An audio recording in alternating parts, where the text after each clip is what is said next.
আসসালামু আলাইকুম, আমার চ্যানেলে স্বাগতম। আবার ধান তোলা শেষ, এখন হচ্ছে সরিষার পালা।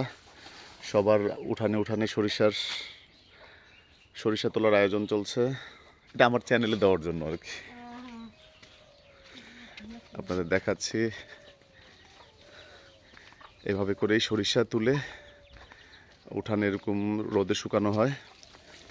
আর চলাচলের পথে মানুষের পাড়া খচাতে, তারপর হচ্ছে গরু দিয়ে,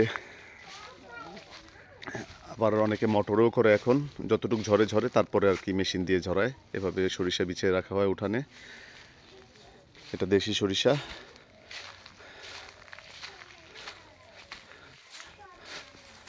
আর এই পাশে দেখাবো, এগুলো হাইব্রিড সরিষা না? হ্যাঁ, ওটা দেশি ছিল। যেগুলো দেশি সরিষা আর হাইব্রিড সরিষার মধ্যে পার্থক্য, দেশি সরিষার তেলে একটু ঝাঁজ বেশি হয়, কিন্তু হাইব্রিড সরিষার তেলটা বেশি হয়, কিন্তু তেলে ঝাঁজটা একটু কম হয়। সাধারণত বড় বড় ফ্যাক্টরি যেগুলো আছে, এরা হাইব্রিড সরিষাই কিনে নিয়ে তেলের জন্য তেল উৎপাদন করে। আর দেশি সরিষাটা সাধারণত গৃহস্থরা নিজেরাই নিজেদের খাওয়ার জন্য রেখে দেয়, ভাঙে খায়। এই জন্য গৃহস্থদের রান্না এত মজা হয়। এভাবে সরিষা রেখে রেখে এভাবে শুকানো হবে। তারপর মেশিন দিয়ে মারান নাকি কিভাবে মারান এখন? হাত দিয়ে কোপ দিলে পড়ে যায়। হাত দিয়ে কোপ দেওয়া মানে হচ্ছে, আমাদের অঞ্চলে কোপ দেওয়া বলে হচ্ছে বাড়ি দেওয়া। হাত দিয়ে ড্রামের উপরে বা কোনো কিছুর উপরে রেখে, শক্ত কিছুর উপরে বাড়ি দেয়, বাড়ি দিলেই সরিষা বের হয়ে যায়। এভাবে সরিষাটার প্রসেসিং করা হয়। পাশের একটা উঠানে সরিষা প্রসেসিং করছে, সেটা দেখাচ্ছে এখন আপনাদের। কাকা আসি।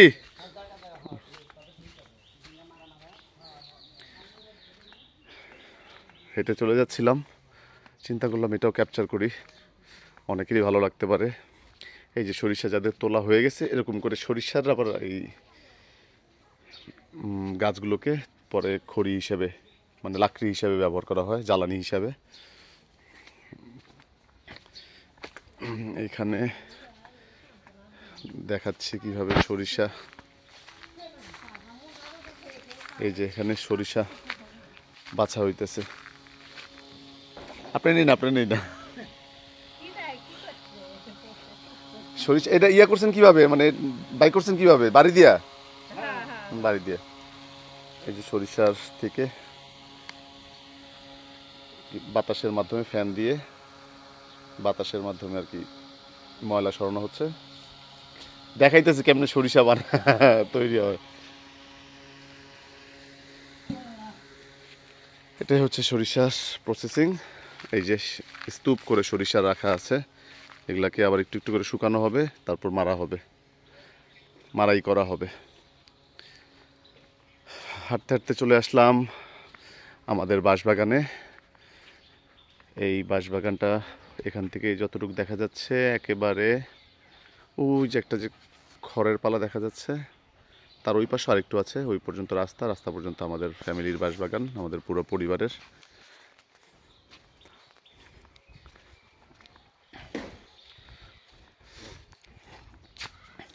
আর এটা হচ্ছে আমার বাগান। আর এই যে একটা গাছ অ্যাক্সিডেন্ট করে পড়ে গেছে,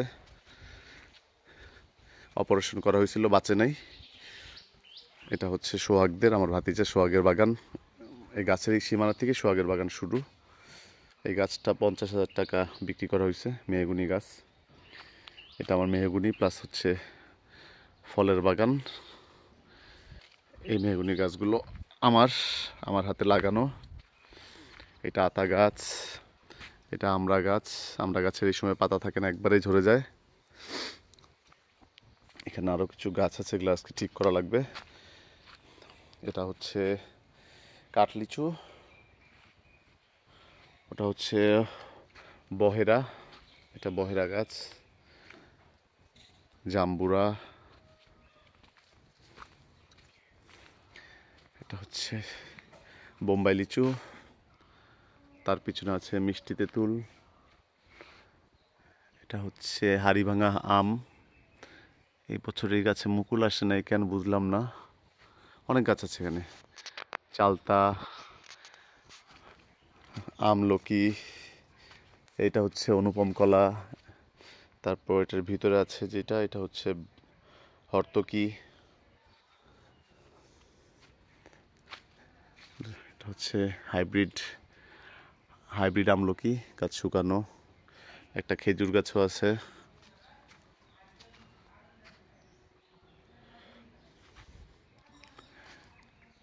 এটা হচ্ছে কিউজার আম। এই আম গাছে, এই আমের ওজন এক একটা আম প্রায় 1 থেকে 1.5 কেজি সাইজের হয়। কিউজার আমের পিছনেই এই আম গাছ, আমার এই মেহগনি গাছটা অনেক বড় হয়েছে। এটাও আর 3-4 বছর পর বেচলে 50-60 হাজার টাকা বিক্রি করা যাবে। অনেক মোটা হয়েছে গাছটা। গাছটার সাথে যে গাছটা লাগানো এটা হচ্ছে জলপাই। এই পাশে হচ্ছে এটা বেল গাছ, শরবত বেল। তার পিছনে আছে জামরুল ভাই। ওই পাশে আছে থাই সফেদা।